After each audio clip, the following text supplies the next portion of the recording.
ஹரஹர சங்கர ஜெய ஜெய சங்கர, காஞ்சி சங்கர காமகோடி சங்கர. எல்லாம் வல்ல நம் ஜெகத்குருவின் திருவருளால் இந்த நாள் இனிய நாளாக அமைய அன்பு பிரார்த்தனைகள். மகாபெரிவா என்கிற பேர் அமுதத்தினை, மகாபெரிவா என்கிற அவதார புருஷரை காஞ்சி மடத்திற்கு சென்று அவர் இருந்த காலத்தில் லட்சக்கணக்கான மக்கள் தினந்தோறும் வந்து பெரியவாளை தரிசிப்பது வழக்கம். 1991ஆம் வருடம் அவர் முதுமையான நேரம், 95 வயதிற்கு மேற்பட்ட அந்த காலகட்டத்தில் நிறைய பேர்கள் பெரியவாளுடைய அந்த தரிசனம் கிடைக்காதா, காஞ்சிபுரத்தில் இருக்கிற பொதுமக்களே கூட பெரியவா தரிசனம் கொடுக்கிறார் என்று சொன்னால் அப்படியே அடித்து பிடிச்சு ஓடுவா. நான் காஞ்சிபுரத்தில் இருந்தபோது காஞ்சிபுரம் வரதராஜ பெருமாள் கோவில் அருகே, சின்ன காஞ்சிபுரம் அருகே ஆனைக்கட்டி தெருவிலே நான் இருந்தேன். 87லேருந்து 2000 வரைக்கும் இருந்த பொழுது பெரியவா இருக்கிற காலகட்டத்தில் தினந்தோறும் போய் பெரியவாளை பார்த்து, அப்படி பார்த்தாலே ஒரு அற்புதமான பெரியவர் அவதார புருஷரை நம் மனதில் ஏற்படுகிற எண்ணங்களுக்கெல்லாம் அவர் பெரிய வடிவமைக்கிற விதமாக பெரியவாளுடைய அந்த தீட்சண்யம் இருக்கும்.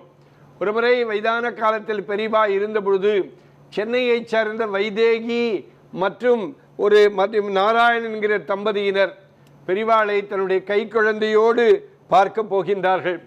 பெரிய கூட்டம் மடத்தில், ஆயிரக்கணக்கான மக்கள் வரிசையிலே வந்து கொண்டே இருக்கிறார்கள். பெரியவாளை பார்க்க முடியுமா, பெரியவாளத்திலே சில செய்திகளை சொல்ல முடியுமா என்று ஏங்குகிற ஆயிரக்கணக்கான பக்தர்கள் மத்தியில் வைதேகியும் அவருடைய கணவனும் அடக்கம்.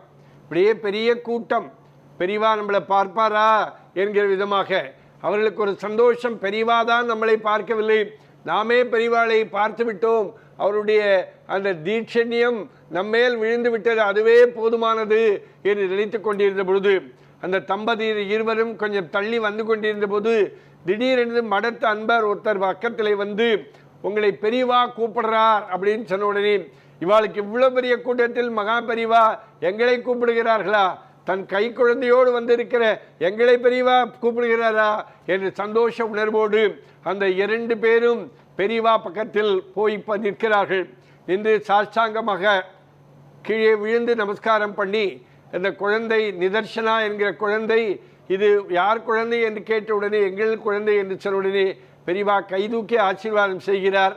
அவர்கள் அது ஒன்றே போதுமான நினைத்து கொண்டு சொந்த ஊருக்கு திரும்புகிறார்கள். பஸ்ஸிலே ஏறி உட்கார்ந்து கொண்டு பெரியவாளை பார்த்து விட்டோம் என்கிற சந்தோஷ உணர்வு இருந்த பொழுது அந்த குழந்தை, இதுவரை பேசாத குழந்தையைத்தான் பெரியவாளத்திலே காட்டி அருள் பெற வேண்டும் என்று வந்த அந்த தம்பதிகள் பஸ்ஸிலே உட்கார்ந்து இருந்த பொழுது பெரியவா அந்த 2 அப்பா அம்மா கன்னத்திலே தன் குழந்தை தட்டி அப்பா அம்மா என்று சத்தம் போட்டு சொன்னதாம். இவர்களுக்கு ரொம்ப சந்தோஷம், என் குழந்தை பேசிட்டா அப்படின்னு பஸ்ஸில் சத்தம் போட்டு சொன்ன உடனே டிரைவரே வண்டியை நிறுத்திட்டாராம். அவ்வளவு சந்தோஷம். அப்படி மனதில் நினைத்த பேசாத குழந்தையை பேச வைத்த மாமுனியே என்று இங்கிருந்தபடியே காஞ்சிபுரத்தை அந்த தம்பதியர்கள் தன் குழந்தையோடு சேர்ந்து தொழுதார்களாம். ஹரஹர சங்கர ஜெய ஜெய சங்கர, காஞ்சி சங்கர காமகோடி சங்கர. எல்லாம் வல்ல நம் ஜெகத்குருவின் திருவருளால் இந்த நாள் இனிய நாளாக அமைய அன்பு பிரார்த்தனைகள். ராம் ராம். ஓம் ஸ்ரீ மகாபெரிவா திருவடிகளே சரணம்.